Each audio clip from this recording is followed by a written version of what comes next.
Hello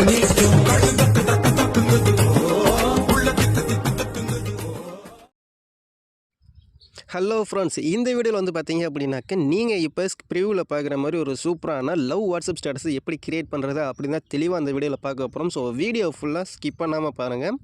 வாங்க இப்போ video எப்படி கிரியேட் பண்ணுறதுன்னு பார்க்கலாம்.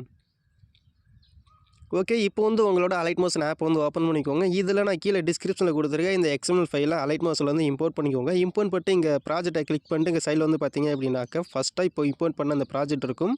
ஜஸ்ட் அதை கிளிக் பண்ணி உள்ளே போனீங்க அப்படின்னாக்க உங்களுக்கு வந்து இந்த மாதிரி தான் இருக்கும். ஸோ இமேஜ் எதுவுமே உங்களுக்கு வந்து ஷோ ஆகாது. அதாவது இமேஜ் வந்து நீங்கள் வச்சுருந்தீங்க அப்படின்னா தான் இமேஜ் வந்து ஷோ ஆகும். இந்த இமேஜ் வந்து உங்களுக்கு இல்லாததுனால ஷோ ஆகாது.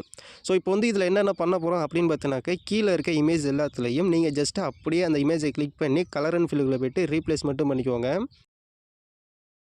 அந்த இமேஜில் இருக்க எஃபெக்ட் எல்லாமே அப்படியே இருக்கும். அதில் வந்து நீங்கள் எந்த சேஞ்சஸ் பண்ண வேணாம். ஜஸ்ட் அந்த இமேஜை கிளிக் பண்ணிட்டு கலர் அண்ட் ஃபில்லை கிளிக் பண்ணி நீங்கள் யாரோட ஃபோட்டோவை வச்சு எடிட் பண்ண போகிறீங்களோ அவங்களோட ஃபோட்டோவை செலக்ட் பண்ணிட்டு டிக் ஆப்ஷன் வந்து கொடுத்துக்கோங்க.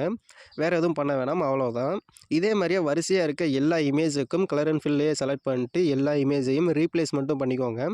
பண்ணிவிட்டு அப்படியே ரைட் சைடு அப்படியே ஸ்க்ரால் பண்ணி கடைசியாக வந்தீங்க அப்படின்னாக்க இந்த இடத்துல உங்களுக்கு சில லேயர்ஸ் இருக்கும், குரூப் இருக்கும். ஸோ அதெல்லாம் எப்படி எடிட் பண்ணணும்னு சொல்கிறேன். ஓகே, இங்கே வந்து பார்த்தீங்க அப்படின்னாக்கா குரூப் மாஸ்க் எஸ்என்பின்னு ஒரு குரூப் இருக்குது பார்த்தீங்களா, அதை வந்து நம்ம வந்து டூப்ளிகேட் லேயர் வந்து எடுத்துக்கலாம். இப்போ வந்து பார்த்தீங்க அப்படின்னாக்கா அந்த குரூப்பை வந்து நான் வந்து கிளிக் பண்ணிக்கிறேன். கிளிக் பண்ணிட்டு மேலே வந்து பார்த்தீங்கன்னாக்கா ஒரு ப்ளஸ் ஐக்கன் இருக்கும். அதை கிளிக் பண்ணி டூப்ளிகேட் லேயர் கொடுத்தீங்க அப்படின்னாக்கா உங்களுக்கு டூப்ளிகேட் லேயர் வந்து கிடச்சிரும். இதே மாதிரியே 2 டூப்ளிகேட் லேயர் வந்து எடுத்துக்கோங்க. மொத்தமாக வந்து பார்த்தீங்கன்னாக்கா அந்த குரூப்பு 3 இது நம்மளுக்கு வேணும். ஓகே, இப்போ வந்து பார்த்தீங்கன்னாக்கா நான் வந்து 3 குரூப் வந்து எடுத்துட்டேன். இப்போ கடைசியாக இருக்க இந்த குரூப்பை கிளிக் பண்ணிட்டு எடிட் குரூப்புக்குள்ளே போனீங்க அப்படின்னாக்கா இந்த இடத்துல ஃபோட்டோ இருக்கும். ஜஸ்ட் அந்த ஃபோட்டோவை டெலீட் பண்ணிடுங்க. டெலீட் பண்ணிட்டு நீங்கள் யாரோட ஃபோட்டோ வச்சு எடிட் பண்ண போகிறீங்களோ அவங்களோட ஃபோட்டோவை சூஸ் பண்ணிக்கோங்க. சூஸ் பண்ணிட்டு ஸ்க்ரீனில் அந்த மாதிரி செட் ஆகிற மாதிரி ஜூம் பண்ணி வச்சுக்கோங்க. ஜூம் பண்ணிட்டு இந்த ஃபோட்டோ வந்து பார்த்தினாக்கா அந்த ரெக்டாங்கிளுக்கு கீழே இருக்க மாதிரி மூவ் பண்ணி வச்சுக்கோங்க. வச்சுட்டு ட்ராக் வந்து பார்த்தினாக்கா 6 செகண்டுக்கு ஃபுல்லாக வந்து ட்ராக் பண்ணி வச்சுக்கோங்க. வச்சுட்டு அப்படியே பேக் வந்துடுங்க. பேக் வந்துட்டு இந்த இமேஜ் அந்த ரெக்டாங்கில் கரெக்டாக தெரிகிற மாதிரி மூவ் அண்ட் ட்ரான்ஸ்ஃபர் ஆப்ஷனை யூஸ் பண்ணி மூவ் பண்ணி வச்சுக்கோங்க. இப்போ வந்து பார்த்தீங்கன்னாக்கா நான் மூவ் பண்ணிட்டேன். மூவ் பண்ணதுக்கப்புறம் இதுக்கு வந்து கீ ஃப்ரேம் வந்து செட் பண்ண போகிறோம். மூவ் அண்ட் ட்ரான்ஸ்ஃபரில் 3 கீ ஃப்ரேம் செட் பண்ணிட்டு சென்டர் கீ ஃப்ரேம் வச்சுட்டு லெஃப்ட் சைடு இருக்க மாதிரி ஃபஸ்ட்டு கீ ஃப்ரேமை மூவ் பண்ணிக்கிறேன். மூவ் பண்ணிட்டு கடைசி கீ ஃப்ரேமில் போயிட்டு ரைட் சைடு அப்படியே மூவ் பண்ணிக்கிறேன். அதாவது லெஃப்ட்டில் இருந்து இமேஜ் ரைட் சைடு மூவ் ஆகிற மாதிரி நான் வந்து வச்சுக்கிறேன். இப்போ லெஃப்ட் சைடு வந்து பார்த்தீங்க அப்படின்னாக்கா இமேஜ் வந்து சரியாக தெரில. ஸோ அதனால் என்ன பண்ணுறேன் அப்படின்னாக்கா டைல்ஸ் எஃபெக்ட் ஆட் பண்ணி அது மிரர் வந்து ஆன் பண்ணிக்கிறேன். ஸோ அது வந்து பார்த்தீங்க அப்படின்னாக்கா மிரர் எஃபெக்டில் நல்லாவே இருக்கும்.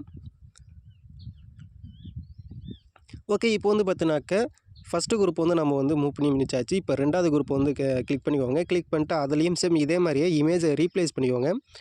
இமேஜை ரீப்ளேஸ் பண்ணிங்க. இல்லை அப்படின்னாக்கா இந்த இமேஜை டெலீட் பண்ணிட்டு இமேஜை ஆட் பண்ணிக்கோங்க. வேறு இமேஜ் ஆட் பண்ணுங்கள். நீங்கள் யாரோட ஃபோட்டோ வச்சு எடிட் பண்ண போகிறீங்களோ அவங்களோட ஃபோட்டோவே வேறு ஃபோட்டோவை வந்து சூஸ் பண்ணிக்கோங்க. சூஸ் பண்ணிட்டு சேம் அதே மாதிரியே குரூப் ஆட் பண்ணிட்டு அந்த இது ட்ராக்கெல்லாம் கரெக்டாக வச்சுக்கோங்க. வச்சதுக்கப்புறம் அந்த ரெக்டாங்கிளுக்கு கீழே இந்த இமேஜை மூவ் பண்ணிட்டு இப்போ இந்த இமேஜ் ரைட் சைடுலேருந்து லெஃப்ட் சைடு வந்து மூவ் ஆகணும். அது மாதிரி நம்ம வந்து கீ ஃப்ரேம் வந்து ஆட் பண்ணிக்கலாம்.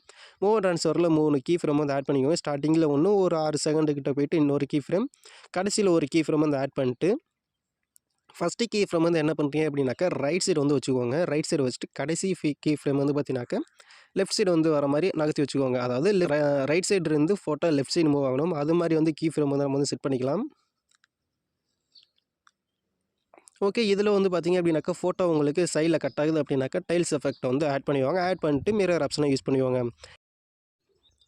இப்போ என்ன பண்ணுறீங்கனாக்கா அந்த குரூப்பை அப்படியே செலக்ட் பண்ணிட்டு இந்த ஃபஸ்ட்டு நம்ம குரூப் இருக்குது பார்த்தீங்களா, அதுக்கு கீழே இருக்கிற மாதிரி மூவ் அண்ட் ட்ரான்ஸ்ஃபர் ஆப்ஷனை யூஸ் பண்ணி இந்த மாதிரி வந்து 1 பை 1 வந்து செட் பண்ணிக்குவாங்க. மூவ் பண்ணி வச்சதுக்கப்புறம் இப்போ 3ஆவதாக இருக்க அந்த குரூப்பை கிளிக் பண்ணிட்டு எடிட் குரூப்பில் போயிட்டு இதுலேயும் சேம் அதே மாதிரியே இமேஜை டெலீட் பண்ணிட்டு இன்னொரு இமேஜ் வந்து ஆட் பண்ணிக்கோங்க. ஆட் பண்ணிட்டு இந்த இமேஜ் வந்து பார்த்தோன்னாக்கா ஃபஸ்ட்டு நம்ம எப்படி கீ ஃப்ரேம் ஆட் பண்ணோமோ அதே மாதிரியே இந்த இமேஜுக்கு நம்ம வந்து கீ ஃப்ரேம் வந்து ஆட் பண்ணணும். ஸோ மூவ் அண்ட் ட்ரான்ஸ்ஃபர் ஆப்ஷனை யூஸ் பண்ணி ஸ்டார்டிங்கில் ஒரு கீ ஃப்ரேம், மிடில் அதாவது கொஞ்சம் தள்ளி இன்னொரு கீ ஃப்ரேம், கடைசியாக வந்து பார்த்தீங்கன்னாக்கா இன்னொரு key frame, 3 key frame add பண்ணிட்டு உங்களுக்கும் இந்த இமேஜிலும் ஃபோட்டோ கட் ஆகுது அப்படின்னாக்க டைல்ஸ் எஃபெக்ட் ஆட் பண்ணி மிரரை வந்து எனபிள் பண்ணிக்கோங்க. அவ்வளோதான். ஓகே. இப்போ வந்து பார்த்தீங்கன்னாக்கா, நான் வந்து கீ ஃப்ரேம் வந்து ஆட் பண்ணுறேன். ஸ்டார்ட்டிங்கில ஒண்ணு, எண்டிங்கில ஒண்ணு, கொஞ்சம் தள்ளி ஸ்டார்ட்டிங்லேருந்து கொஞ்சம் தள்ளி இன்னொரு கீ ஃப்ரேம் வந்து ஆட் பண்ணிட்டு, இப்போ ஃபஸ்ட்டு கீ ஃப்ரேம் வந்து பார்த்தீங்க அப்படின்னாக்கா, லெஃப்ட் சைடு வந்து மூவ் பண்ணி வச்சுக்கிறேன். லெஃப்ட் சைடு வச்சுட்டு கடைசி கீ ஃப்ரேம் வந்து பார்த்தீங்க அப்படின்னாக்கா, ரைட்டில் மூவ் ஆகிற மாரி வந்து வச்சுக்கிறேன். ஸோ அவ்வளவுதான், ரொம்பவே சிம்பிள். அதாவது லெஃப்ட்லேருந்து ரைட்டு. ஃபஸ்ட்டு இமேஜும் கடைசி இமேஜ் லெஃப்ட்லேருந்து ரைட்டில் மூவ் ஆகணும். மிடில்ல இருக்க இமேஜ் வந்து பார்த்தீங்கன்னாக்கா, ரைட்லேருந்து லெஃப்ட்டில் மூவ் ஆகணும். அவ்வளோதான். இப்போ அந்த கீ ஃப்ரேமை ஆட் பண்ணதுக்கப்புறம், இப்போ எடிட் பண்ண அந்த குரூப் என்ன பண்ணுறீங்க அப்படின்னாக்கா, மூவ் அண்ட் ட்ரான்ஸ்ஃபர் ஆப்ஷனை யூஸ் பண்ணி 1 பை 1 அதாவது இந்த 3 லேயர் கரெக்டாக தெரியிற மாரி இந்த மாரி மூவ் பண்ணி வச்சுக்கோங்க. 3 லேயரும் கரெக்டாக வச்சதுக்கப்புறம் மேலே வந்து பார்த்தீங்க அப்படின்னாக்கா, ஒரு லேயர் இருக்கும். ஸோ அந்த லேயர் வந்து பார்த்தீங்க அப்படின்னாக்கா, கிளிக் பண்ணி உள்ளே போயிட்டு இதுக்குள்ளே பார்த்தீங்க அப்படின்னாக்கா, ஒரு 3 லேயர் இருக்கும். அது 3மே ஹைட்ல இருக்கும். ஜஸ்ட் அந்த 3 எனேபிள் பண்ணிட்டு பேக் வந்துக்கோங்க. வேறு எந்த சேஞ்சஸும் இல்ல. இப்போ அகைன் என்ன பண்ணுறீங்க அப்படின்னாக்கா, இப்போ ஸ்டார்ட்டிங்கில் ஆட் பண்ண இந்த 3 லேயர்லையும், அதாவது அந்த 3 குரூப்புக்கும் நாம் வந்து எஃபெக்ட் வந்து ஆட் பண்ண போகிறோம். ஜஸ்ட்டு நீங்கள் என்ன பண்ணுறீங்க அப்படின்னாக்கா, அந்த குரூப்பை வந்து கிளிக் பண்ணிக்கோங்க. கிளிக் பண்ணிட்டு கீழே வந்து பார்த்தீங்க அப்படின்னாக்கா, எஃபெக்ட்னு ஒரு ஆப்ஷன் இருக்கும். ஜஸ்ட் அதுக்குள்ளே போயிட்டு இந்த எஃபெக்ட் எல்லாமே ஹைட்ல இருக்கும். அந்த எஃபெக்ட் எல்லாத்தையும் என்ன பண்ணுறீங்க அப்படின்னாக்கா, எனேபிள் மட்டும் பண்ணிக்கோங்க. நீங்கள் எஃபெக்ட்டில் ஆட் பண்ண வேணாம். ஜஸ்ட் எனேபிள் பண்ணீங்க அப்படின்னாவே போதும். அந்த 2 எஃபெக்ட்டையும் எனேபிள் பண்ணிக்கோங்க. இந்த 3 குரூப்லையும். குரூப்பை கிளிக் பண்ணி எஃபெக்ட்டுக்குள்ள போயிட்டு, அந்த எஃபெக்ட் எல்லாத்தையும் என்ன பண்ணுறீங்க அப்படின்னாக்கா, ரைட் சைடு ஐ ஐக்கன் இருக்கும். அது வந்து ஹைல இருக்கும். ஜஸ்ட் எனேபிள் பண்ணீங்க அப்படின்னாக்கா, உங்களுக்கு எஃபெக்ட் வந்து இங்கே வந்து ஆட் ஆயிரும். ஸோ இப்போ வந்து பார்த்தீங்க அப்படின்னாக்கா, ஃபுல் அண்ட் ஃபுல் நம்ம வந்து முடிச்சாச்சு. உங்களுக்கு சிசி எஃபெக்ட் வேணும் அப்படின்னாக்கா, மேலே இருக்க இந்த 2 லேயர்லையும் ஹைட்ல இருக்கும். ஜஸ்ட் அந்த 2 லேயரையும் எனேபிள் பண்ணீங்க அப்படின்னாக்கா, உங்களுக்கு ஒரு சூப்பரான சிசி எஃபெக்ட் கிடைக்கும். ஸோ அது தேவை அப்படின்னாக்கா, நீங்கள் வந்து இதை யூஸ் பண்ணிக்கோங்க. இல்லை அப்படின்னாக்கா, அதை வந்து ஹைட்லேயே வச்சுக்கோங்க. அவ்வளோதான். ஸோ இப்போ வந்து பார்த்தீங்க அப்படின்னாக்கா, வீடியோ வந்து ப்ளே பண்ணி பார்க்குறேன். ரொம்பவே சூப்பரா வந்திருக்குது. இதே மாரி உங்களுக்கும் வீடியோ வந்துருந்துச்சு அப்படின்னாக்கா, மறக்காம நம்ம சேனலில் ஒரே ஒரு லைக் மட்டும் பண்ணிக்கோங்க. அப்படியே சேனலை சப்ஸ்கிரைப் பண்ணிக்கோங்க. இந்த வீடியோட ஃபீட்பேக்கை மறக்காம நம்ம கமெண்ட் பாக்ஸில் கமெண்ட் பண்ணுங்க. ஸோ தேங்க்ஸ் ஃபார் வாட்சிங்.